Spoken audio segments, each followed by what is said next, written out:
Hallelujah. Praise the Lord. Praise the Lord. Hallelujah. Hallelujah. Hallelujah. Hallelujah. ಎಲ್ಲರೂ ಕುಳಿತುಕೊಳ್ಳಿ.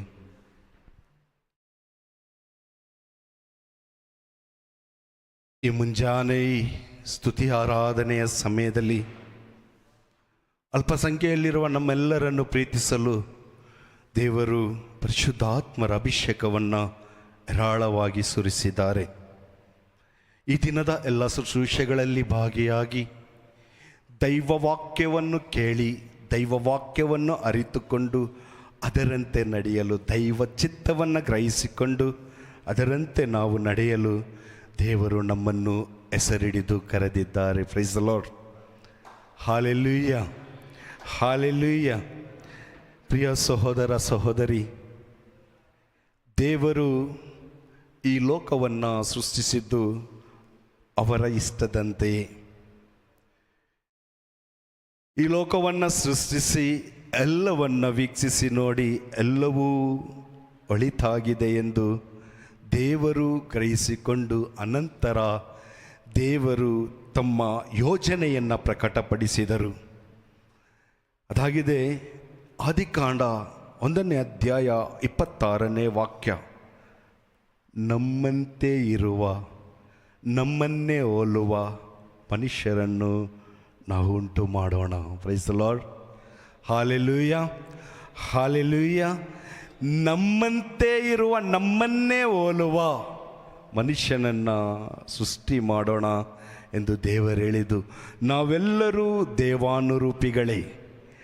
ದೇವರ ಚಿತ್ತವನ್ನು ಪರಿಪಾಲಿಸಿ ದೈವ ಮಕ್ಕಳಾಗಿ ತಂದೆ ದೇವರೊಂದಿಗೆ ತ್ರಯೇಕತೆಯಲ್ಲಿ ಜೀವಿಸಬೇಕಾದ ಕೃಪೆಯೇ ನಮಗೆ ಕೊಟ್ಟದ್ದು. ಅದು ದೇವರ ಚಿತ್ತವೇ.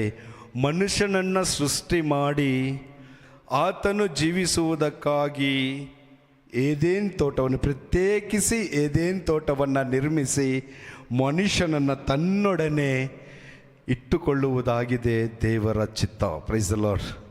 Hallelujah, hallelujah. ಆದರೆ ದೇವರ ಚಿತ್ತವನ್ನು ಮನುಷ್ಯನಾದ ನಾವು ಅರಿತುಕೊಳ್ಳಲಿಕ್ಕೆ ಸಾಧ್ಯವಾಗಲಿಲ್ಲ.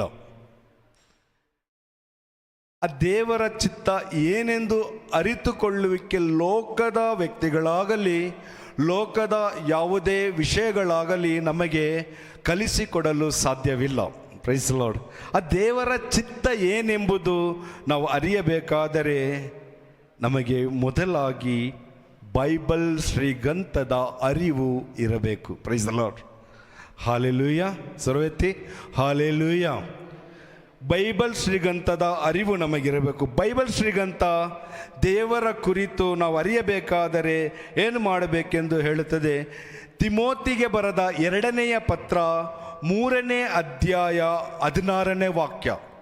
ಸಂತ ಪೌಲನು ತಿಮೋತಿಯನಿಗೆ ಬರೆದ 2ನೇ ಪತ್ರದಿಂದ 3ನೇ ಅಧ್ಯಾಯ 16ನೇ ವಾಕ್ಯ. ಪವಿತ್ರ ಗ್ರಂಥ ದೈವ ಪ್ರೇರಣೆಯಿಂದ ರಚಿತವಾದದ್ದು, ಆದ್ದರಿಂದ ಅದು ಪ್ರಬೋಧನೆಗೂ ಖಂಡನೆಗೂ ಉಪಯುಕ್ತವಾಗಿದೆ. ಅದರ ಮೂಲಕ ದೈವ ಭಕ್ತರು ಸಿದ್ಧರು ಸಕಲ ಸತ್ಕಾರ್ಯಗಳಿಗೆ ಸನ್ನದ್ಧರು ಆಗಬಲ್ಲರು. Praise the lord. ಹಾಲೆಲೂಯ. ನನ್ನ ಕನ್ನಡ ಅರ್ಥ ಆಗ್ತಾ ಇದೆಯಾ? ಕನ್ನಡ ಅರ್ಥ ಆಗಲಿಲ್ಲ ಅಂದರೂ ಅಲ್ಲೆಲೂಯ ಅನ್ನೋದಕ್ಕೆ ಬರುತ್ತಲ್ವಾ? ಕರಗಳನ್ನು ಎತ್ತಿ hallelujah, hallelujah. Price the lord. Hallelujah. ದೇವರ ವಾಕ್ಯವನ್ನು ನಾವು ಓದುವುದು, ದೇವರ ವಾಕ್ಯವನ್ನು ನಾವು ಅರಕೆ ಮಾಡುವುದು, ದೇವರ ವಾಕ್ಯವನ್ನು ಭಕ್ತಿಯಿಂದ ಕೇಳಿ ಅದನ್ನು ಮನಸ್ಸಿನಲ್ಲಿ ಗ್ರಹಿಸಿಕೊಳ್ಳುವಾಗ ದೈವ ಅನುಗ್ರಹದ ಕುರಿತು, ದೈವ ಚಿತ್ತದ ಕುರಿತು ನಾವು ಅರಿತುಕೊಳ್ಳಲು ಸಾಧ್ಯ. Price the lord. ಹಾಲೆಲೂಯ. ನಾವು ಎಷ್ಟೇ ಬೋಧನೆ ಕೇಳ್ಬೋದು, ಎಷ್ಟೇ ಧ್ಯಾನಕ್ಕೆ ಹೋಗ್ಬೋದು, ಆದರೆ ನನ್ನ ಹೃದಯ ದೇವರ ಕೈಗೆ ಸಮರ್ಪಿಸಲಿಲ್ಲ, ಆದರೆ ನನ್ನ ಚಿತ್ತಾನುಸಾರ ನಾನು ಜೀವಿಸ್ತೀನಿ ಅನ್ನುವುದಾದರೆ ದೇವರನ್ನು ಅರಿತುಕೊಳ್ಳಲು ಯಾವ ಮಾನವನಿಂದಲೂ ಸಾಧ್ಯವಿಲ್ಲ. ಅದಾಗಿದೆ ಬೈಬಲ್ ಶ್ರೀಗಂಧದಲ್ಲಿ ತಿಮೋತಿಗೆ ಸಂತ ಪೌಲರು ಹೇಳ್ತಾರೆ, ನೀನು ಸಿದ್ಧನಾಗಬೇಕಾದರೆ, ನೀನು ಸತ್ಪುರುಷನಾಗಬೇಕಾದರೆ, ನೀನು ಸಂತನಾಗಬೇಕಾದರೆ ದೈವ ಚಿತ್ತವನ್ನು ಅರಿಯಬೇಕು. Praise lord. Hallelujah, hallelujah. ಪ್ರಿಯರೇ, ನಮ್ಮನ್ನು ದೇವರಿಗೆ ನಾವು ಸಮರ್ಪಿಸುವಾಗ, ದೇವರ ಚಿತ್ತವನ್ನು ಅರಿತುಕೊಳ್ಳುವಾಗ ದೇವರು ನಮ್ಮನ್ನು ಮುನ್ನಡೆಸುವವರಾಗ್ತಾರೆ. ಆದ ಕಾರಣ ಎಜ್ರನು ಬರೆದ ಮೀಕ ಪ್ರವಾದಿಯ ಗ್ರಂಥ 6ನೇ ಅಧ್ಯಾಯ 8ನೇ ವಾಕ್ಯ ಹೀಗೆ ಹೇಳುತ್ತೆ, ಇಲ್ಲ ಮನುಜ, ನಿನಗೆ ಯಾವುದು ಒಳಿತೆಂದು ಸರ್ವೇಶ್ವರ ಈಗಾಗಲೇ ಸ್ಪಷ್ಟಪಡಿಸಿದ್ದಾರೆ. ನ್ಯಾಯ ನೀತಿಯ ನಡವಳಿಕೆ, ಕರುಣೆಯಲ್ಲಿ ಅಚಲ ಆಸಕ್ತಿ, ದೇವರ ಮುಂದೆ ನರ್ಮತೆ, ಇಷ್ಟೇನೇ ಆ ಸ್ವಾಮಿ ನಿಮ್ಮಿಂದ ಅಪೇಕ್ಷಿಸುವುದು. Price lord, hallelujah. ಏನು ಅಪೇಕ್ಷೆ ಮಾಡೋದು? 1 kg ದ್ರಾಕ್ಷಿ, 1 kg ಆಪಲ್, 15 ಮೊಳ ಹೂವು, 1 ಹೂವಿನ ಹಾರ, ಕಾಣಿಕೆಗೆ ತಕ್ಕಂಥ ದುಡ್ಡು.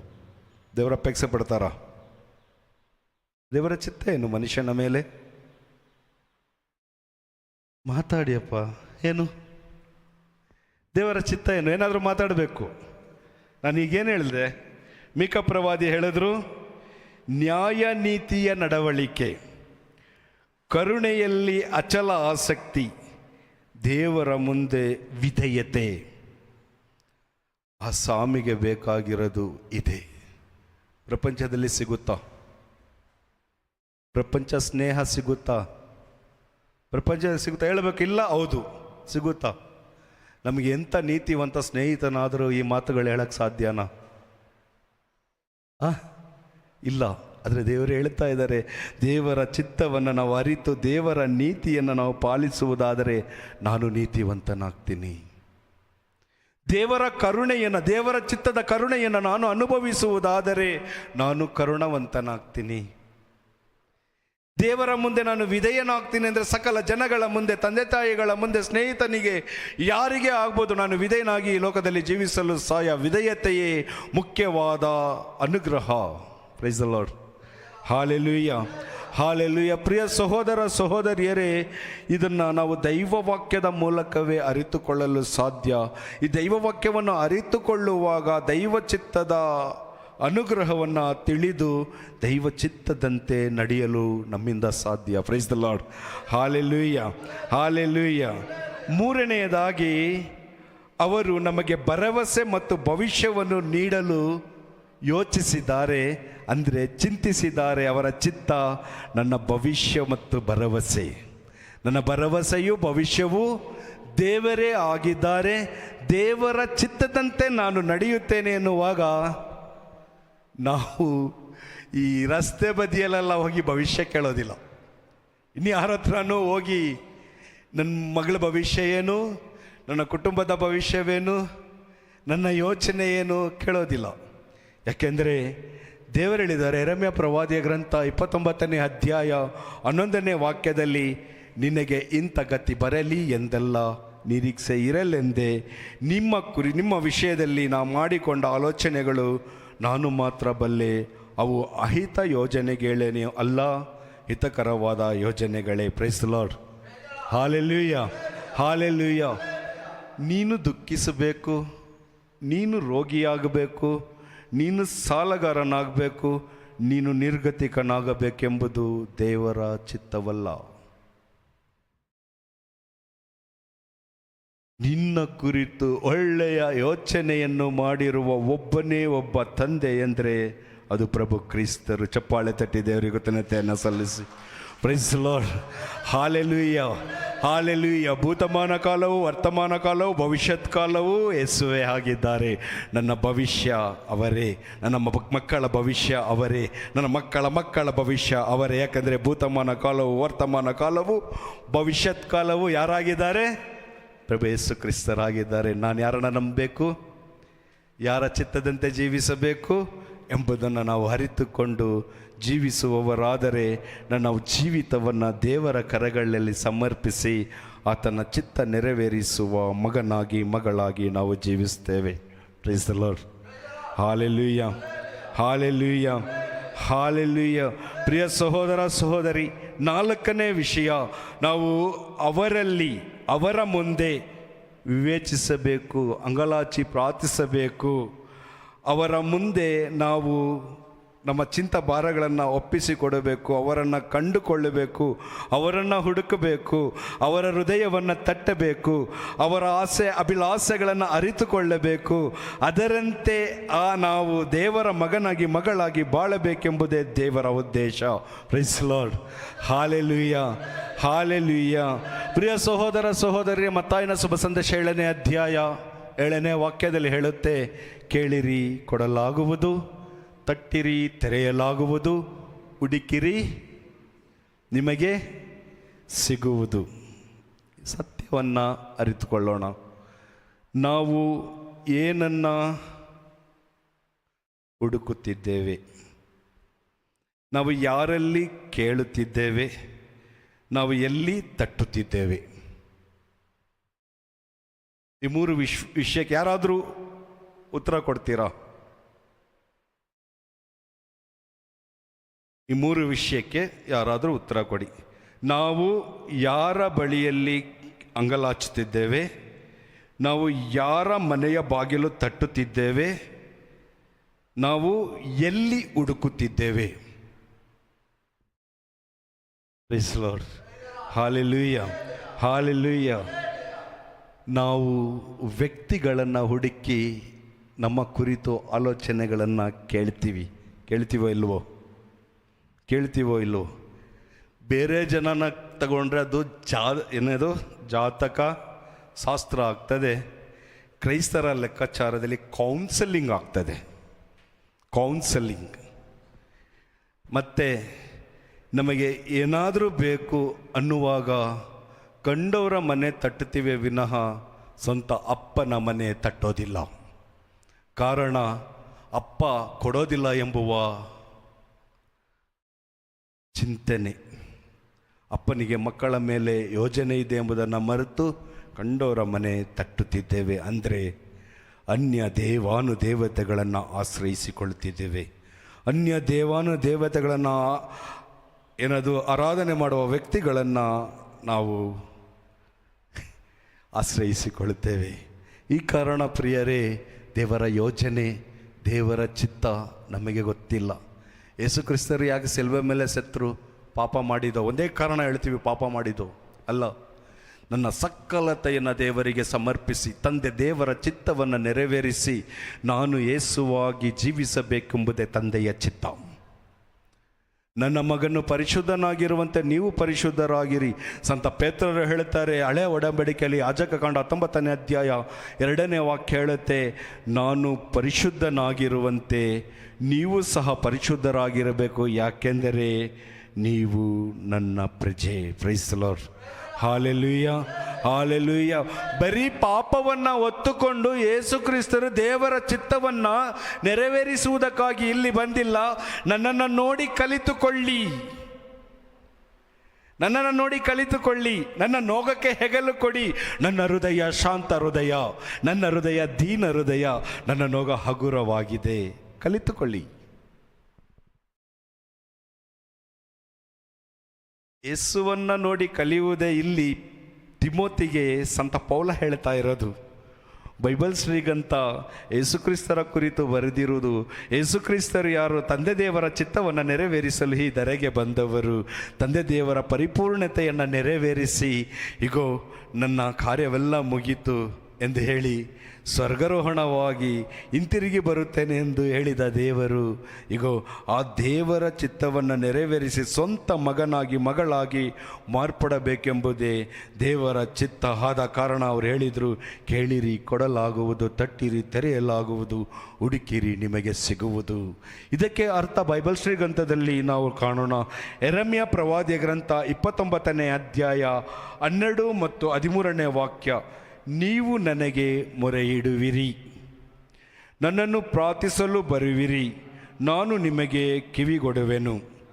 ನೀವು ನನ್ನನ್ನು ಹುಡುಕುವಿರಿ, ಮನಪೂರ್ವಕವಾಗಿ ಹುಡುಕಿದಾಗ ನನ್ನನ್ನು ಕಂಡುಕೊಳ್ಳುವಿರಿ.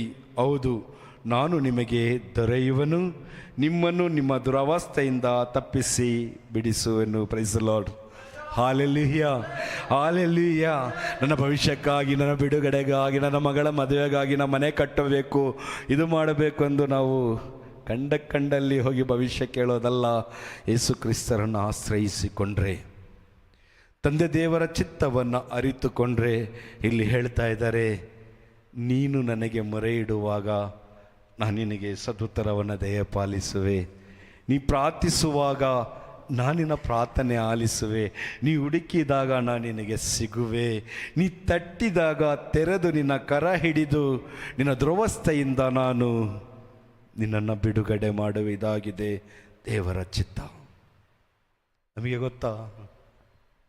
ನಮಗೆ ಗೊತ್ತಾ ಪ್ರಿಯರೇ? 4 ವಿಷಯಗಳಲ್ಲಿ 5ನೇ ವಿಷಯ ಮತ್ತೊಂದಿದೆ ನೋಡಿ. ನಾನು ಹೇಳಿದೆ, ಈಗಾಗಲೇ ಹೇಳಿದೆ, ಯೇಸು ಕ್ರಿಸ್ತರಂತೆ ನಾವು ಜೀವಿಸಲು ಪರಿಶುದ್ಧರಾಗಬೇಕೆಂಬುದೇ ದೇವರ ಚಿತ್ತ, ಬೇರೇನೂ ಇಲ್ಲ. ಪರಿಶುದ್ಧರಾಗಿ ಈ ಭೂಮಿಯಲ್ಲಿ ಯೇಸು ಕ್ರಿಸ್ತರಂತೆ ಬಾಳೋದು. ಎಲ್ಲರೂ ಹೇಳ್ತಾರೆ ಮಾನಸಾಂತರ ಅಂದರೆ ಮನಪರಿವರ್ತನೆ. ಮನಪರಿವರ್ತನೆ ಅಂದರೆ ಏನು? ಒಂದು ಧ್ಯಾನಕ್ಕೆ ಹೋಗುವ ಮುಂಚೆ ನನ್ನಲ್ಲಿರುವಂಥ ಕೆಟ್ಟ ಅಭ್ಯಾಸಗಳು, ಕೆಟ್ಟ ನಡತೆಗಳನ್ನು ದೇವರಿಗೆ ಸಮರ್ಪಿಸಿ ಅಲ್ಲಿಂದ ಬಂದಾಗ ಆ ಕೆಟ್ಟ ನಡತೆಯನ್ನು ಬಿಟ್ಟು ಬಿಡ್ತೀನಿ. ಇಲ್ಲ ಕುಡಿತಾ ಇದೆ, ಸ್ಮೋಕ್ ಮಾಡ್ತಾ ಇದೆ, ಇಲ್ಲ ವಿಚಾರ ಮಾಡ್ತಾ ಇದ್ದೀನಿ, ಏನೋ ಪ್ರಾಪಂಚಿಕ ಕೆಟ್ಟ ಕಾರ್ಯಗಳನ್ನು ನಾನು ಬಿಟ್ಟುಬಿಟ್ಟೆ, ಡಿವೈನ್ಗೆ ಹೋಗಿದೆ, ಇಲ್ಲ ಇಲ್ಲೊಂದು ಧ್ಯಾನ ಕೇಂದ್ರಕ್ಕೆ ಹೋಗಿದೆ, ಅಲ್ಲಿ ಹೋಗಿ ದೇವರ ವಾಕ್ಯದ ಮೂಲಕ ಇದನ್ನು ನಿನಗೆ ಬಿಡುಗಡೆ ಕೊಟ್ಟಿದ್ದು ಒಂದು ಕಾರ್ಯದಿಂದ. ಯಾಕೆ ಅಲ್ಲಿದೆ ದೇವರ ಚಿತ್ತ ಪ್ರಿಯರೇ. ನೀನು ನಶಿಸಿ ಹೋಗಬಾರದು, ನೀನು ದೇವರಿಂದ ದೂರ ಆಗಿ ಸತ್ತು ಹೋಗಬಾರದು.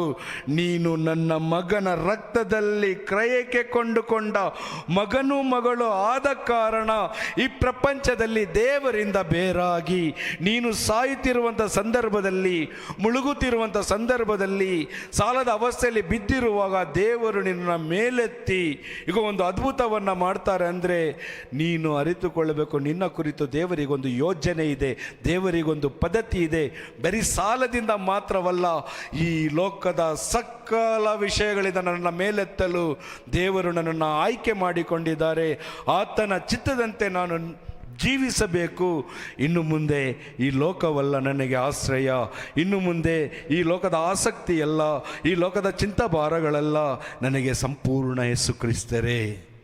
ನಾನು ಯೇಸು ಕ್ರಿಸ್ತರನ್ನು ಅರಿತುಕೊಂಡ್ರೆ ತಂದೆ ದೇವರ ಚಿತ್ತವನ್ನು ನೆರವೇರಿಸುವ ಮಗನು ಮಗಳಾಗಿ ಜೀವಿಸಬೇಕೆಂಬುದಕ್ಕಾಗಿಯೇ 2002ನೇ ಇಸವಿಯಲ್ಲಿ ನನ್ನನ್ನು ಆಯ್ಕೆ ಮಾಡಿಕೊಂಡ್ರೆ ಯೇಸು ಕ್ರಿಸ್ತರು. Praise the lord. Hallelujah, hallelujah. ಆತನ ಕುರಿತು ಧ್ಯಾನಿಸಿ, ಆತನ ಕುರಿತು ಅರಿತು ಆತನಿಗಾಗಿ ಜೀವಿಸುವ ಒಂದು ಕಾರ್ಯವನ್ನು ಪಾಪಿಯಾದ ಅಯೋಗ್ಯರಾದ ನಮಗೆ ದೇವರು ನೇಮಿಸಿಕೊಡ್ತಾರೆ. ನಾವು ದೇವರ ಚಿತ್ತವನ್ನು ಅರಿತುಕೊಳ್ಳಬೇಕು. ಲೌಕಿಕವಾದ ವಿಷಯಗಳಲ್ಲ. ಒಂದು ಸೌಖ್ಯ ಕೊಟ್ಟಿದ ತಕ್ಷಣ ಬಾಯ್ ಹಾಸ್ಪಿಟ್ಲಿಗೆ ಗುಡ್ ಬಾಯ್ ಹೇಳ್ತೀವಲ್ಲ, ಹಾಗೆ ಅಲ್ಲ. ಯಾಕೆ ಸೌಖ್ಯ ಕೊಟ್ಟರು? ಯಾಕೆ ಬಿಡುಗಡೆ ಕೊಟ್ಟರು? ಯಾಕೆ ನನ್ನನ್ನು ಪರಿವರ್ತಿಸಿದರು? ದೇವರಿಗೂ ನನಗೂ ಏನು ಸಂಬಂಧ? ದೇವರು ನನ್ನ ಮೇಲೆ ಇಟ್ಟಿರುವ ಭರವಸೆ ಏನು? ಇದನ್ನು ತಿಳಿದುಕೊಳ್ಳುವುದಕ್ಕಾಗಿಯೇ ಪ್ರಿಯ ಸಹೋದರ ಸಹೋದರಿ, ನನ್ನನ್ನು ನಿನ್ನನ್ನು ಹೆಸರಿಡಿದು ಕರೆದಿರುವುದು.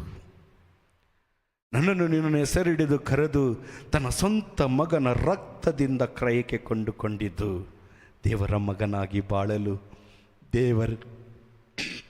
ದೇವರ ಚಿತ್ತದಂತೆ ಜೀವಿಸಲು. ಅದಕ್ಕಾಗಿ ಸಂತ ಪೌಲರು ಥೆಸಲೋನಿಯವರಿಗೆ ಬರೆದ ಪತ್ರ 1ನೇ ಪತ್ರದಲ್ಲಿ 5ನೇ ಅಧ್ಯಾಯ 23ನೇ ವಾಕ್ಯದಲ್ಲಿ ಹೀಗೆ ಹೇಳುತ್ತಾರೆ, ಶಾಂತಿದಾಯಕ ದೇವರು ನಿಮ್ಮನ್ನು ಪೂರ್ಣವಾಗಿ ಪಾವನಗೊಳಿಸಲಿ. ನಮ್ಮ ಪ್ರಭು ಯೇಸು ಪುನರಾಗಮಿಸುವಾಗ ನಿಮ್ಮ ಆತ್ಮ ಪ್ರಾಣ ದೇಹ ಇವುಗಳು ದೋಷರಹಿತವಾಗಿಯೂ ಸ್ವಸ್ಥವಾಗಿಯೂ ಇರುವಂತೆ ನಿಮ್ಮನ್ನು ಕಾಪಾಡಲಿ. Praise the lord. Hallelujah, hallelujah. ಸಂತ ಪೌಲ ಹೇಳ್ತಾ ಇದ್ದಾನೆ, ಯೇಸು ಕ್ರಿಸ್ತರು ಬರುವಾಗ, ಆತನ ಮುಂದೆ ನಾನು ನಿಲ್ಲುವಾಗ ಹೇಗೆ ಇರಬೇಕು? ಆತ್ಮ ಪ್ರಾಣ ದೇಹ ಇವುಗಳು ದೋಷರಹಿತವಾಗಿರಬೇಕು. ನಾನು ಈ ಲೋಕದಲ್ಲಿ ಜೀವಿಸುವವರೆಗೂ ದೇವರು ನನ್ನನ್ನು ಆಯ್ಕೆ ಮಾಡಿಕೊಂಡಿದ್ದಾರೆ. ಆತನಿಗೆ ನಾನು ಸಾಕ್ಷಿ. ಯೆಶಾಯ ಪ್ರವಾದಿ 43:22 ಹೇಳ್ತಾರೆ, ನಾನೇ ನಿನಗೆ ದೇವರು, ನೀನೇ ನನಗೆ ಸಾಕ್ಷಿ, ನೀನೇ ನನಗೆ ಪ್ರಜೆ. ನನ್ನನ್ನು ಆಯ್ಕೆ ಮಾಡಿಕೊಂಡ ದೇವರಿಗೆ ನನ್ನ ಕುರಿತು ಒಂದು ಪದ್ಧತಿ ಉಂಟು. ನನ್ನನ್ನು ಹೆಸರಿಡಿದು ಕರೆದ ದೇವರಿಗೆ ನನ್ನ ಕುರಿತು ಒಂದು ಚಿತ್ತವಿದೆ. ಆ ಚಿತ್ತ, ಅವರು ಪರಿಶುದ್ಧರು, ಅವರಂತೆ ನಾನು ಪರಿಶುದ್ಧನಾಗಿರಬೇಕು. ಅವರು ಕರುಣಾಮಯಿ, ಅವರಂತೆ ನಾನು ಕರುಣಾಮಯಿ ಆಗಿರಬೇಕು. ಅವರು ಕ್ಷಮಾಜೀವಿ, ಅವರಂತೆ ನಾನು ಕ್ಷಮಿಸಬೇಕು. ತಂದೆ ದೇವರ ಮುಂದೆ ವಿಧೇಯರಾಗಿ ಮೊಣಕಾಲೂರಿ ಗೆಸ್ತಮನೆ ತೋಪಿನಲ್ಲಿ ಮೊಣಕಾಲೂರಿ ಪ್ರಾರ್ಥಿಸಿ, ಅಪ್ಪ ನಿನ್ನ ಚಿತ್ತ ನೆರವೇರಲಿ ಎಂದ ಹಾಗೆ ಕಷ್ಟ ಕಾಲದಲ್ಲಿ, ದುಃಖದ ಕಾಲದಲ್ಲಿ, ನನ್ನ ಕುಟುಂಬದಲ್ಲಿ ಬರುವಂಥ ಚಿಂತ ಭಾರಗಳನ್ನೆಲ್ಲ ದೇವರಿಗೆ ಸಮರ್ಪಿಸಿ ಅವರ ಮುಂದೆ ಮೊಣಕಾಲೂರಿ ಗೆಸ್ತಮನೆ ತೋಪಿನಲ್ಲಿ ಯೇಸು ಪ್ರಾರ್ಥಿಸಿದಂತೆ ನಾನು ಪ್ರಾರ್ಥಿಸಬೇಕು. ಇದು ದೇವರ ಚಿತ್ತ. ದೇವರ ಚಿತ್ತ ಅದ್ಭುತ ಮಾಡೋದಲ್ರಿ. ನಿನ್ನ ಜೀವನದಲ್ಲಿ ಒಂದು ಅದ್ಭುತ ಮಾಡಿದಾರಂದ್ರೆ ಇಂಥ ಒಂದು ದೊಡ್ಡ ಯೋಜನೆ ಇದೆ. ಯೇಸು ಕ್ರಿಸ್ತರನ್ನ ಮನುಷ್ಯರಾಗಿ ಕಳಿಸುವಾಗ ಅದರ ಹಿಂದೆ ಒಂದು ಯೋಜನೆ ಇತ್ತು. ತಾಯಿ ಮರಿಯಳ ಮುಂದೆ ಗಬ್ರಿಯೇಲನನ್ನ ಕಳಿಸುವಾಗ ಅದರ ಮುಂದೆ ದೊಡ್ಡ ಯೋಜನೆ ಇತ್ತು. ಎಲಿಯನನ್ನ ಕರೆದು ಅಹಾಬನ ಮುಂದೆ ಹೋಗಿ ಕಾರ್ಮೆಲ್ ಬೆಟ್ಟದಲ್ಲಿ ನಾನೇ ದೇವರೆಂದು ಘೋಷಿಸು ಎನ್ನುವಾಗ ಅದರ ಹಿಂದೆ ದೊಡ್ಡ ಅದ್ಭುತವಿತ್ತು. ಮೋಸೆಯನ್ನ ಕರೆದು ಸಿನಾಯಿ ಬೆಟ್ಟದ ಮೇಲೆ ಬಾ ಎಂದು 40 ರಾತ್ರಿ 40 ಹಗಲು ದೇವರು ಸಂವಾದ ಮಾಡಿದ್ದು, ಅದರ ಹಿಂದೆ ಒಂದು ಉನ್ನತವಾದ ವಾಗ್ದಾನವಿತ್ತು. ಇದಾಗಿದೆ ದೇವರ ಚಿತ್ತ. ಸುಮ್ಮನೆ ಬೈಬಲ್ ವಾಕ್ಯ ಹೇಳಿ ಅದ್ಭುತ ಮಾಡೋದಲ್ಲ, ದೇವರನ್ನು ಅರಿತುಕೊಳ್ಳಬೇಕು. ದೇವರನ್ನು ಅರಿತುಕೊಳ್ಳುವುದೇ ಅದ್ಭುತ ಪ್ರಿಯರೇ, ದೇವರನ್ನು ಅರಿತುಕೊಳ್ಳುವುದೇ ಅದ್ಭುತ. ಅದಕ್ಕಾಗಿಯೇ ಇಡೀ ಜೀವನವೆಲ್ಲವೂ ಪ್ರೇಷಿತರು ಯೇಸುವಿಗೆ ಸಮರ್ಪಿಸಿದರು. ಸಂತ ತೋಮಾಸರು, ನಾವು ಅವಿಶ್ವಾಸಿ ಅಂತೀವಿ. ಸಂತ ತೋಮಾಸರು ಹೇಳ್ತಾರೆ, ಬೆತ್ತಾನಿಯಾಗೆ ಹೋಗುವಾಗ ಯೇಸು ಸ್ವಾಮಿ ಹೇಳ್ತಾರೆ, ಅಲ್ಲಿ ಜೆರುಸಲೇಮಿನಲ್ಲಿ ನನಗೆ ಪರಿಸಾಯರು, ಧರ್ಮಶಾಸ್ತ್ರಿಗಳು, ಯಹೂದ್ಯರು ಹಿಡಿದು ನನ್ನನ್ನು ಶಿಕ್ಷಿಸುತ್ತಾರೆ, ನನ್ನ ಶಿಲುಬೆಗೆ ಏರಿಸ್ತಾರೆ ಅನ್ನುವಾಗ ಸಂತ ತೋಮಾಸರು ಹೇಳ್ತಾರೆ, ಪ್ರಭುವಿನೊಡನೆ ಹೋಗಿ ನಾವು ಸಾಯೋಣ, ದೇವರ ಚಿತ್ತ. ಸಂತ ಪೇತ್ರ ಹೇಳ್ತಾರೆ, ನೀವು ನನ್ನನ್ನು ಬಿಟ್ಟು ಹೋಗ್ತೀರಾ ಅಂತ ಯವನನ ಶುಭ ಸಂದೇಶ 6ನೇ ಅಧ್ಯಾಯದಲ್ಲಿ ಯೇಸು ಕೇಳುವಾಗ, ಪ್ರಭು ನಿಮ್ಮನ್ನು ಬಿಟ್ಟು ನಾನು ಎಲ್ಲಿ ಹೋಗಲಿ? ಇದು ದೇವರ ಚಿತ್ತ. ಅವ್ರನ್ನ ಬಿಟ್ಟು ಎಲ್ಲೂ ಹೋಗ್ಲಿಕ್ಕೆ ಆಗೋದಿಲ್ಲ. ಅವರನ್ನು ಬಿಟ್ಟರೆ ನಮಗೆ ದೇವರ ಚಿತ್ತ ಅರಿವಾಗೋದಿಲ್ಲ. ಬೈಬಲ್ ಹಿಡಿದು ಸುವಾರ್ತೆ ಸಾರೋದಲ್ಲ. ಈ ಬೈಬಲ್ ಅಂದರೆ ಏನು? ಈ ಬೈಬಲ್ ಯಾರು? ಈ ಬೈಬಲಲ್ಲಿ ಏನು ಘೋಷಿಸಿದೆ? ಇದರ ಕುರಿತು ಆಲೋಚಿಸಲು ಬೇಕಾಗಿರುವಂಥ ಶಕ್ತಿ ಪರಿಶುದ್ಧಾತ್ಮರಲ್ಲಿ ಕೇಳಬೇಕು. ಪ್ರಿಯ ಸಹೋದರ ಸಹೋದರಿ, ದೇವರ ಚಿತ್ತ ನೆರವೇರಲಿ ಎನ್ನುವಾಗ ತಾಯಿ ಮರಿಯಳು ಆಕೆಯ ಹಿನ್ನೆಲೆಯನ್ನು ಆಕೆ ನೋಡಲಿಲ್ಲ. ತಾಯಿ ಮರಿಯಳು ಈಗೋ ಕರ್ತರ ದಾಸಿ ಎನ್ನುವಾಗ ತನ್ನ ಮಗನ ಆ ಒಂದು ಶಿಲುಬೆಯ ಯಾತನೆಯ ಕುರಿತು ಅರಿವಿರಲಿಲ್ಲ. ಆದರೂ ತಂದೆ ಚಿತ್ತ ನೆರವೇರಲಿ ಅಂದರು. ಯೇಸು ಕ್ರಿಸ್ತರಿಗೆ ಗೊತ್ತಿತ್ತು, ಗೆಸ್ತಮನೆ ತೋಪಿನಲ್ಲಿ ಶಿಲುಬೆಯನ್ನು ಹೊರುವ ಹಿಂದಿನ ದಿನವೇ ಎಂಥ ಯಾತನೆ ಎಂಬುದು ಗೊತ್ತಿತ್ತು. ಈ ಯೋಜನೆ ತಂದೆ ದೇವರ ಯೋಜನೆಯಿಂದ ಕುಳಿತಿತ್ತು. ಅವರಿಗೆ ಪ್ರಾರ್ಥಿಸಿದರು, ಈ ಕಹಿ ಪಾನ ಪಾತ್ರೆಯಿಂದ ನನ್ನನ್ನು ಬೇರ್ಪಡಿಸುವುದಾದರೆ ತಂದೆಯೇ, ಆದರೆ ನನ್ನ ಚಿತ್ತವಲ್ಲ ನಿನ್ನ ಚಿತ್ತ. ಕಷ್ಟದ ಸಮಯದಲ್ಲಿ, ದುಃಖದ ಸಮಯದಲ್ಲಿ, ನಿರಾಸೆಯ ಸಮಯದಲ್ಲಿ, ಅಪ್ಪ ಇದನ್ನು ಸಹಿಸುವ ಶಕ್ತಿ ನನಗೆ ಕೊಡು. ನಾನು ಸಹಿಸುವ ಶಕ್ತಿ, ಕಷ್ಟವನ್ನು ಅನುಭವಿಸಲೇಬೇಕು ಎಂಬುದು ನಿಮ್ಮ ಚಿತ್ತವಾಗಿದ್ದಲ್ಲಿ ಅಪ್ಪ ಇದನ್ನು ಸಹಿಸುವ ಶಕ್ತಿ ಕೊಡು ಎನ್ನುವಾಗ ನಾವು ದೇವರ ಚಿತ್ತವನ್ನು ಅರಿತುಕೊಳ್ತೀವಿ. ಅದರಿಂದ ಪ್ರಿಯರೇ, ನಾವೇನು ಮಾಡ್ತೀವಿ ಅಂದರೆ, ದೇವರು ನಮ್ಮನ್ನು ಕೈ ಬಿಟ್ಬಿಟ್ರು, ದೇವರು ನಮ್ಮ ಪ್ರಾರ್ಥನೆಯನ್ನು ಆಲಿಸಲಿಲ್ಲ ಅಲ್ವಾ? ಹೇಳ್ತೀವೋ ಇಲ್ವೋ? ಅವಾಗ ಏನು ಮಾಡ್ತೀವಿ? ಹಸಿಮೆಣಸಿನ್ಕಾಯಿ, ನಿಂಬೆಹಣ್ಣು, ಕುಂಬಳಕಾಯಿ, ಕುಂಕುಮ, ಏನು ಹೇಳ್ತಾರೆ ಅದು, ಮಡಿಕೆ, ದಾರ ಎಲ್ಲವನ್ನ ಆಶ್ರಯಿಸಿಕೊಳ್ತೀವಿ. ಯಾಕೆ? ಎಸ್ ಸ್ವಾಮಿ ನನ್ನ ಪ್ರಾರ್ಥನೆಯನ್ನು ಕೇಳಲಿಲ್ಲ, ಆದ ಕಾರಣ ಸಂಸ್ಕಾರಗಳನ್ನೆಲ್ಲ ಬಿಟ್ಟು ನಾವು ಬೇರೆ ಕಡೆ ಹೋಗ್ತೀವಿ. ಕಾರಣ ಅದ್ಭುತ ಮಾಡಲಿಲ್ವಲ್ಲ. ದೇವರ ವಾಕ್ಯ ಹೇಳುತ್ತೆ, 2 ಪೇತ್ರ 3ನೇ ಅಧ್ಯಾಯ 9ನೇ ವಾಕ್ಯ, ಕೆಲವರು ಭಾವಿಸುವಂತೆ ಪ್ರಭು ತಮ್ಮ ವಾಗ್ದಾನಗಳನ್ನು ನೆರವೇರಿಸುವುದರಲ್ಲಿ ವಿಳಂಬ ಮಾಡುವವರಲ್ಲ, ಆದರೆ ಅವರು ನಿಮ್ಮ ವಿಷಯದಲ್ಲಿ, ಗ್ರಹಿಸಿಕೊಳ್ಳಿ, ನಿಮ್ಮ ವಿಷಯದಲ್ಲಿ ದೀರ್ಘ ಶಾಂತಿ ಸಹನೆ ಉಳ್ಳವರು, ಯಾರೊಬ್ಬನೂ ನಾಶವಾಗಬೇಕೆಂಬುದು ಅವರ ಇಚ್ಛೆಯಲ್ಲ, ಎಲ್ಲರೂ ಪಶ್ಚಾತ್ತಾಪಪಟ್ಟು ತಮಗೆ ಅಭಿಮುಖರಾಗಬೇಕೆಂಬುದೇ ಅವರ ಅಪೇಕ್ಷೆ. Praise lord. Hallelujah, hallelujah. ನೀವು ಕೇಳಿದ್ನ ಕೊಟ್ಬಿಡ್ತಾರೆ. ನೀವು ಕೇಳಿದ್ದನ್ನ ಕೊಟ್ಟಾಗ ನೀವು ದೇವರ ಹತ್ರ ಇರ್ತೀವ. ನನಗೆ ರೋಗ ಸೌಖ್ಯ ಬಂತು, ಮತ್ತೆ ಧ್ಯಾನಕ್ಕೆ ಬರಲ್ಲ, ಇಲ್ಲಿ ಬರಲ್ಲ. ಇಲ್ಲಿ ಬಂದವರು ಈ ಪ್ಲಾಸ್ಟಿಕ್ ಚೇರಲ್ಲಿ ಕುಳಿತು ಅನೇಕರು ಸ್ವಸ್ಥತೆ ಹೊಂದಿದ್ರು. ಅನೇಕರಿಗೆ ಒಂದಲ್ಲ ಒಂದು ಗಿಫ್ಟ್ ಸಿಕ್ಕಿದೆ ಈ ಡಿವೈನ್ ಮರ್ಸಿ ರಿಟ್ರೀಟ್ ಸೆಂಟರ್ಗೆ ಬಂದು. ಆದರೆ ಒಬ್ಬರು ಮುಂದೆ ಬರಲ್ಲ. ಕಾರಣ ನನಗೆ ಸಿಕ್ತು. ಈ ಏನದು ಸೂಪರ್ ಮಾರ್ಕೆಟ್ಗೆ ಹೋಗ್ಬಿಟ್ಟು ನಾವೊಂದು ಪದಾರ್ಥ ತಗೊಂಡು ನಮಗೆ ಸಿಕ್ತು ಅಂತ ಹೋಗ್ಬಿಡ್ತೀವಲ್ಲ, ಆ ರೀತಿ ಬಂದು ಯೇಸು ಕ್ರಿಸ್ತರ ಬಳಿಯಲ್ಲಿ ಈ ನೋವು ಆ ನೋವು, ಅದು ಕಾರ್ಯ ಇದು ಕಾರ್ಯ, ಮಕ್ಕಳಿಗೆ ಮದುವೆ ಆಗಿಲ್ಲ, ಮಕ್ಕಳಿಗೆ ಹಿಂಗಾಗಿದೆ, ನನಗೆ ಗರ್ಭಕೋಶದಲ್ಲಿ ಕ್ಯಾನ್ಸರ್, ಗಂಟಲಲ್ಲಿ ಕ್ಯಾನ್ಸರ್, ಥೈರಾಯ್ಡ್, ಅದು ಇದು ಅಂತೆಲ್ಲ ಹೇಳಿ ದೇವರಿಂದ ಎಲ್ಲ ಪಡೆದುಕೊಂಡು ಒಂದು ದಿನ ಅವರಿಗೆ ಬಾಯಿ. ಯಾಕೆಂದರೆ ನನಗೆ ದೇವರ ಚಿತ್ತ ಗೊತ್ತಿಲ್ಲ, ಆದರೆ ದೇವರಿಗೆ ಗೊತ್ತು ನಿನಗೆ ಏನು ಕೊಡಬೇಕು ಅಂತ. ಅದಕ್ಕಾಗಿ ನಿನಗೆ ಆ ಕಷ್ಟ ನಿರಂತರವಾಗಿ ಇರಬೇಕು ಅಂತ ಅಲ್ಲ, ಕಷ್ಟದ ಮೂಲಕ ನೀನು ದೇವರ ಚಿತ್ತವನ್ನು ಅರಿತುಕೊಳ್ಳಬೇಕು.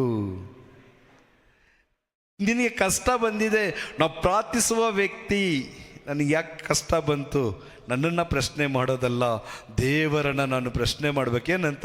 ಈ ಕಷ್ಟವನ್ನು ಸಹಿಸುವ ಶಕ್ತಿ ನನಗೆ ಕೊಡು. ಈ ಕಷ್ಟ ನಿರಂತರ ನನಗೆ ಇರಬೇಕಂದ್ರೆ ಅದು ನಿನ್ನ ಚಿತ್ತವಾಗಿದ್ರೆ, ನಿನ್ನ ಚಿತ್ತ ನನ್ನಲ್ಲಿ ನೆರವೇರಿಲ್ಲ. ಆದರೆ ನಾನು ಹುಲ್ಲು ಮಾನವ, ಇದನ್ನು ಸಹಿಸಿಕೊಳ್ಳಲು ಶಕ್ತಿ ಇಲ್ಲ, ನಿನ್ನ ಆತ್ಮರಿಂದ ನನ್ನನ್ನು ಬಲಪಡಿಸು. ಇದು ರೀ ಪ್ರಾರ್ಥನೆ. ಅದನ್ನೇ ಗೆಸ್ತಮನೆ ತೋಪಿನಲ್ಲಿ ಯೇಸು ಕ್ರಿಸ್ತರು ಪ್ರಾರ್ಥಿಸಿದರು. ನನ್ನ ಚಿತ್ತವಲ್ಲ ನಿನ್ನ ಚಿತ್ತ, ಆದರೆ ಇದರಿಂದ ತಪ್ಪಿಸು. ದೇವರ ಚಿತ್ತ ಹೇಗಿತ್ತು ಪ್ರಿಯರೇ? ದೇವರ ಚಿತ್ತ ಹೇಗಿತ್ತು? ಪಿಲಾತನಿಂದ ಪ್ರಾರಂಭವಾಗಿ ಕಲ್ವಾರಿ ಸಿಲುಬೆಯವರೆಗೂ ಯೇಸು ಕ್ರಿಸ್ತರ ಯಾತನೆ ಮತ್ತು ಪಾಡಿದೆಲ್ಲ ಅದೆಂಥ ಘೋರವಾದದ್ದು. ಸಿಲುಬೆಯ ಮೇಲೆ ಕಡೆಯದಾಗಿ ತನ್ನ ಮಗನು ಸಾಕು ಎನ್ನುವವರೆಗೂ, ಅವರ ಚಿತ್ತ ನೆರವೇರುವವರೆಗೂ ತಂದೆ ದೇವರು ಮೌನವಾಗಿದ್ದರು. ಅರಿತುಕೊಳ್ಳಬೇಕು ಪ್ರಿಯರೇ. ಸಿಲುಬೆ ಹಾದಿ ಇದೆ, ಸಿಲುಬೆ ಹಾದಿ. ಆ ಸಿಲುಬೆ ಹಾದಿಯಲ್ಲಿ ಆತ ಪಟ್ಟ ಕಷ್ಟ ಘೋರವಾದದ್ದು. ಪಂಡಿತರು ವಿವರಿಸ್ತಾರೆ, 153 ಗಾಯಗಳು ಆರ್ಪರಾಗಿತ್ತಂದು. ಇಲ್ಲಿ ಚುಚ್ಚಿದ್ದು ಇಲ್ಲಿ ಬಂದಿತ್ತು. 153 ಗಾಯಗಳು ದೇಹದಲ್ಲಿ ಯೇಸುವಿಗೆ ಚುಚ್ಚಿದ್ದು. ಅಂಥ ಗಾಯಗಳನ್ನು ಹೊತ್ತು ತಂದೆಯ ಚಿತ್ತವನ್ನು ನೆರವೇರಿಸಿದ್ದು. ನಾನು ತಂದೆಯನ್ನು ಅರಿತುಕೊಳ್ಳಬೇಕು. ತಂದೆ ದೇವರು ನಮಗೆ ತಂದೆಯಾಗಿದ್ದಾರೆ, ನಾವು ಅವರಿಗೆ ಮಕ್ಕಳಾಗಿದ್ದಾರೆ ಅಂತ ಅರಿತುಕೊಳ್ಳುವುದಕ್ಕಾಗಿ ಅವರ ದೇಹ ಛಿದ್ರವಾದರೂ ನಮ್ಮನ್ನು ಮಾನಸಿಕವಾಗಿ, ಶಾರೀರಿಕವಾಗಿ, ಆತ್ಮಿಕವಾಗಿ ಸ್ವಸ್ಥಪಡಿಸಲು ಆತನ ದೇಹ ಬಾಸುಂಡೆಯಾಗಿ ಮಾರ್ಪಟ್ಟಿತ್ತು. Praise lord, hallelujah, hallelujah. ಆ ತಂದೆ ದೇವರ ಚಿತ್ತ ಕಡೆಯದಾಗಿ ಪ್ರಾರ್ಥಿಸಪ್ಪ, ನನ್ನನ್ನೇಕೆ ಕೈ ಬಿಟ್ಟೆ? ತಂದೆಯ ಚಿತ್ತ ನೆರವೇರಿತು. ಕಡೆಯದಾಗಿ ಯೇಸು ಕೇಳರು, ಯಾಕೆ ಕೈ ಬಿಟ್ಟೆ? ದೇವರು ಕೈ ಹಿಡಿದ್ರು, ಆತ್ಮವನ್ನು ಸಮರ್ಪಿಸಿದರು. ನೀನು ಆ ತಂದೆಯ ಚಿತ್ತವನ್ನು ನೆರವೇರಿಸುವುದಾದರೆ ಸದಾ ನಿನ್ನಲ್ಲಿ ದೇವರ ಕಾರ್ಯ ನಿರಂತರವಾಗಿ ಸಾಧನೆ ಮಾಡುತ್ತಾನೆ ಹೋಗುತ್ತೆ. ಇಸ್ರೇಲರಿಗೆ ಮೇಘಸ್ತಂಭವಾಗಿಯೂ ಅಗ್ನಿಸ್ತಂಭವಾಗಿಯೂ ಮುನ್ನಡೆಸಿದ ದೇವರು ಒಬ್ಬೊಬ್ಬರ ಮುಂದೆಯೂ ಮೇಘಸ್ತಂಭವಾಗಿ ಅಗ್ನಿಸ್ತಂಭವಾಗಿದ್ದಾರೆ. ಆದರೆ ಅವರ ಚಿತ್ತವನ್ನು ನೆರವೇರಿಸುವವರು ನಾವಾಗಬೇಕು. ಅದಕ್ಕೆ ಪ್ರಿಯ ಸಹೋದರ ಸಹೋದರಿ, ಥೆಸಲೋನಿಕದವರಿಗೆ ಬರೆದ ಪತ್ರ 1ನೇ ಅಧ್ಯಾಯ 4ನೇ ಅಧ್ಯಾಯ 3ನೇ ವಾಕ್ಯದಲ್ಲಿ ದೇವರು ಹೀಗೆ ಹೇಳ್ತಾರೆ, ನೀವು ಕೆಟ್ಟ ನಡತೆಯನ್ನು ಬಿಟ್ಟು ಪರಿಶುದ್ಧರಾಗಿ ಜೀವಿಸಬೇಕೆಂಬುದೇ ದೇವರ ಚಿತ್ತ. ಆಲ್ರೆಡಿ ಹೇಳಿದ್ದೆ, ಕರುಣೆ ಉಳ್ಳವರಾಗಿ, ದೀನತೆಯಿಂದ ಉಳ್ಳವರಾಗಿ, ದೇವರ ಮುಂದೆ ನರ್ಮತೆ ಉಳ್ಳವರಾಗಿ ನಾವು ಜೀವಿಸುವವರಾದರೆ ದೇವರ ಚಿತ್ತವನ್ನು ನಾವು ಅರಿತುಕೊಳ್ತೇವೆ. ಸಂತ ಪೌಲ ಹೇಳ್ತಾನೆ, ನೀವು ಕೆಟ್ಟ ನಡತೆಯನ್ನು ಬಿಟ್ಟು ಪರಿಶುದ್ಧರಾಗಿ ಜೀವಿಸಬೇಕು ಎಂಬುದೇ ದೇವರ ಚಿತ್ತ. ಇಲ್ಲಿ ಪಾಪಗಳನ್ನು ವಿವರಿಸಿಲ್ಲ, ಎಲ್ಲವನ್ನ ಒಂದುಗೂಡಿಸಿ ಹೇಳಿದ್ದಾರೆ. ಕೆಟ್ಟತನ, ಈ ಕೆಟ್ಟತನ ಯಾವುದಂತ ನಮಗೆ ಗೊತ್ತು. ಅದನ್ನು ಬಿಟ್ಟು ಪರಿಶುದ್ಧರಾಗಿ ಜೀವಿಸಬೇಕೆಂಬುದು ದೇವರ ಚಿತ್ತ. ಅದನ್ನೇ ನಾವು ಪಶ್ಚಾತ್ತಾಪಪಟ್ಟು ಪಾಪಕ್ಕೆ ವಿಮುಖರಾಗಿ ದೇವರಿಗೆ ಅಭಿಮುಖರಾಗುವಂಥದ್ದು.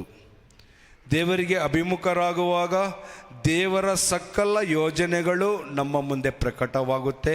ಅವರ ಚಿತ್ತದಂತೆ ನಾವು ನಡೆಯುವಾಗ ಅವರು ನನಗೆ ಈ ಲೋಕದಲ್ಲಿ ಏನೆಲ್ಲ ಕೊಡಬೇಕು ಅದೆಲ್ಲವನ್ನ ನೀಡ್ತಾರೆ. ಮತ್ತಾಯನ ಶುಭ ಸಂದೇಶ 6:33 ಹೇಳ್ತಾರೆ, ನೀವು ಮೊದಲು ಸ್ವರ್ಗ ಸಾಮ್ರಾಜ್ಯಕ್ಕಾಗಿ ತವಕ ಪಡಿ, ಇದರೊಟ್ಟಿಗೆ ನಿಮಗೆ ಎಲ್ಲವೂ ದೊರಕುತ್ತದೆ. 25ರಿಂದ ವಾಕ್ಯಗಳಲ್ಲಿ ದೇವರು ವಿವರಣೆ ಕೊಡ್ತಾರೆ. ನಾವು ಯಾವುದಕ್ಕಾಗಿ ಹಂಬಲಿಸ್ತೀವಿ, ನಾವು ಚಿಂತಿಸ್ತೀವಿ, ನಾವೇನು ಮಾಡ್ತೀವಿ. ಅದಕ್ಕೆ ಅವ್ರು ಹೇಳ್ತಾರೆ, ತಿನ್ನಲು ಏನು, ಕುಡಿಯಲು ಏನು, ಉಡಲು ಏನು ಎಂದು ನೀವು ಚಿಂತಿಸಬೇಡಿ. ಅದನ್ನು ನೀವು ಮೊದಲು ಸ್ವರ್ಗ ಸಾಮ್ರಾಜ್ಯಕ್ಕಾಗಿ ತವಕ ಪಡಿ, ಮೊದಲು ದೇವರ ಚಿತ್ತವನ್ನು ಅರಿತುಕೊಳ್ಳಿ, ಅದರೊಟ್ಟಿಗೆ ಎಲ್ಲವೂ ನಿಮಗೆ ದೊರಕುವುದು. ದೇವರಾದ ಪ್ರಭು ಕ್ರಿಸ್ತರು ಮನುಷ್ಯರಾಗಿ ಜೀವಿಸಿದರು. ದೇವರಾಗಿ ಸ್ವರ್ಗಾರೋಹಣವಾದಾಗ ದೇವರ ಬಲಪಾರ್ಶ್ವದಲ್ಲಿ ಅಭಿಷಕ್ತರಾಗಿ ಅರಸರಾಗಿ ಸಕಲವನ್ನು ಪಡೆದಂಥ ದೇವರು ಹೇಳಿದರು, ದೇವರ ಕುರಿತು ನಿನಗೊಂದು ಯೋಜನೆ ಇದೆ. ದೇವರ ಚಿತ್ತ ಏನು ಅಂದರೆ, ಪ್ರಕಟಣೆಯ ಗ್ರಂಥ 3ನೇ ಅಧ್ಯಾಯ 22ನೇ ವಾಕ್ಯ, ಜಯ ಹೊಂದಿದವನಿಗೆ ನನ್ನ ಸಿಂಹಾಸನದಲ್ಲಿ ಪಾಲುಂಟು, ಆತನು ನನ್ನ ಪಕ್ಕದಲ್ಲಿ ಕುಳಿತು ನನ್ನ ಜೊತೆಯಲ್ಲಿ ಊಟ ಮಾಡುವನು. Praise the lord. Hallelujah, hallelujah.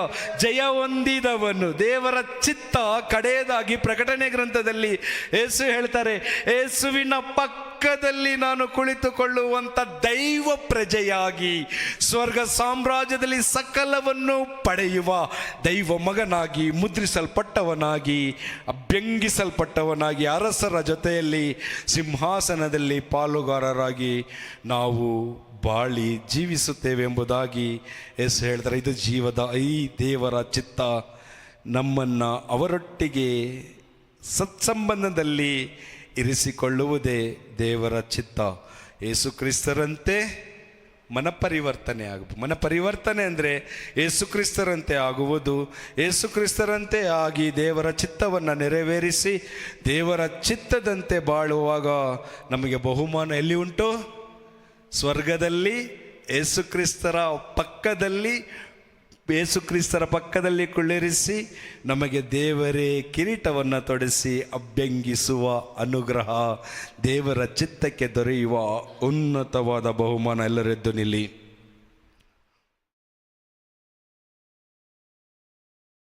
ಕಣ್ಗಳನ್ನು ಮುಚ್ಚಿ, ಯಾವುದು ನನ್ನಲ್ಲಿ ಕೆಟ್ಟತನ? ಕಡೆದಾಗಿ 1 ಪೇತ್ರ 2:15 ನಿಮ್ಮ ಒಳ್ಳೆಯ ನಡತೆಯಿಂದ ಅರಿವಿಲ್ಲದೆ ಮಾತನಾಡುವ ಮೂಢ ಜನರ ಬಾಯನ್ನು ಮುಚ್ಚಿಸಬೇಕೆಂಬುದೇ ದೇವರ ಇಚ್ಛೆ.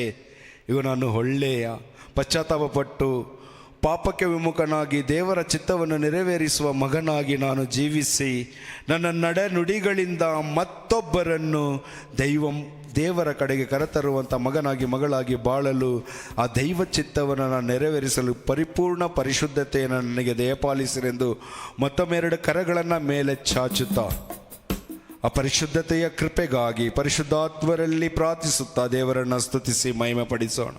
Hallelujah, hallelujah, hallelujah, hallelujah, hallelujah. ದೈವ ತೇಜರಾದ ಪರಿಶುದ್ಧಾತ್ಮರೇ, ನಮ್ಮಲ್ಲಿ ನೀವು ಇಳಿದು ಬಂದು ದೇವ ಚಿತ್ತವನ್ನು ನಡೆಸಲು, ದೇವ ಚಿತ್ತದಂತೆ ನಡೆಯಲು, ದೈವ ಮಾರ್ಗದಲ್ಲಿ ನಡೆಯಲು, ಸತ್ಯ ಜೀವವೂ ಮಾರ್ಗವೂ ಸತ್ಯವೂ ಆದ ಯೇಸು ಕ್ರಿಸ್ತರನ್ನು ಪರಿಪೂರ್ಣವಾಗಿ ಅರಿತುಕೊಂಡು ದೈವ ಮಗನಾಗಿ ಮಗಳಾಗಿ ಮಾರ್ಪಡಲು ಓ ಪರಿಶುದ್ಧಾತ್ಮರೇ, ದಿವ್ಯ ತೇಜರೇ, ನಮ್ಮ ಮೇಲೆ ಇಳಿದು ಬನ್ನಿರಿ. ಜೋರ್ಡಾನ್ ನದಿಯ ಮೇಲೆ ಇದ್ದಾಗ ಯೇಸುವಿನ ಮೇಲೆ ಇಳಿದು ಬಂದ ಪರಿಶುದ್ಧಾತ್ಮರೇ, ಈತನು ನನ್ನ ಪ್ರಿಯ ಪುತ್ರನು, ನನ್ನ ಮೆಚ್ಚುಗೆಗೆ ಪಾತ್ರನು ಎಂದು ಹೇಳಿದ ದೇವರೇ, ಅದೇ ನುಡಿಗಳು ನಮ್ಮ ಮೇಲೆ ಇಳಿದು ಬಂದ ಪರಿಶುದ್ಧಾತ್ಮರು ನುಡಿಯುವಂತೆ ನಮ್ಮನ್ನು ಅನುಗ್ರಹಿಸಿರಿ. ಇಲ್ಲಿ ಬಂದಿರುವ ಒಂದೊಂದು ಮಕ್ಕಳು ಹೃದಯ ಪರಿವರ್ತನೆಗೊಂಡು ದೈವ ಚಿತ್ತವನ್ನು ಅರಿಯುವಂತೆ ಯೇಸುವೇ ಅವರ ಹೃದಯಗಳನ್ನು ತೆರೆದು ಅನುಗ್ರಹಿಸಿರಿ ಎಂದು ಪರಿಶುದ್ಧಾತ್ಮರ ಅಭಿಷೇಕ ನಿರಂತರ ಅಗ್ನಿಯ ಅಭಿಷೇಕದಲ್ಲಿ ಮಕ್ಕಳು ನಿಮಗೆ ಸಾಕ್ಷಿಯಾಗುವಂತೆ ಅನುಗ್ರಹಿಸಿರಿ. ಕಥೋಲಿಕ ಧರ್ಮ ಸಭೆಯ ಇಂದು 5 ಲಕ್ಷದ ಪ್ರಾರ್ಥನಾ ಬಲಿ ಪೂಜೆಯ ಅಭಿಷೇಕ ಈ ಮಕ್ಕಳ ಮೇಲೆ ಇಳಿದು ಬರಲಿ. ನಮ್ಮ ಮೇಸಪಾಲರಾದಂತ ನಮ್ಮ ಫ್ರಾನ್ಸಿಸ್ ಪೋಪ್ ಜಾನ್ ಪಾರಿಸ್ ಅವರ ಅಭಿಷೇಕದ ಪ್ರಾರ್ಥನೆ ಮಧ್ಯಸ್ಥಿಕೆಯಲ್ಲಿ ಇವರನ್ನು ಅನುಗ್ರಹಿಸಿರಿ. ಕಥೋಲಿಕ ಧರ್ಮ ಸಭೆಯ ವಿಶ್ವಾಸಿಸಿರುವ ಸಂಸ್ಕಾರಗಳ ಅನುಗ್ರಹ ಈ ಮಕ್ಕಳ ಮೇಲೆ ಇಳಿದು ಬರಲಿ. ಕಥೋಲಿಕ ಧರ್ಮ ಸಭೆಯ ವಾಗ್ದಾನಗಳು ಈ ಮಕ್ಕಳ ಮೇಲೆ ಇಳಿದು ಬರಲಿ. ಅಭಿಷಕ್ತರಾದ ದೇವರೇ, ಈ ಮಕ್ಕಳನ್ನು ಅಭಿಷೇಕಿಸಿ ಅನುಗ್ರಹಿಸಿ ಸೌಖ್ಯ ನೀಡಿ ಬಿಡುಗಡೆ ನೀಡಿ. Hallelujah, hallelujah, hallelujah, hallelujah.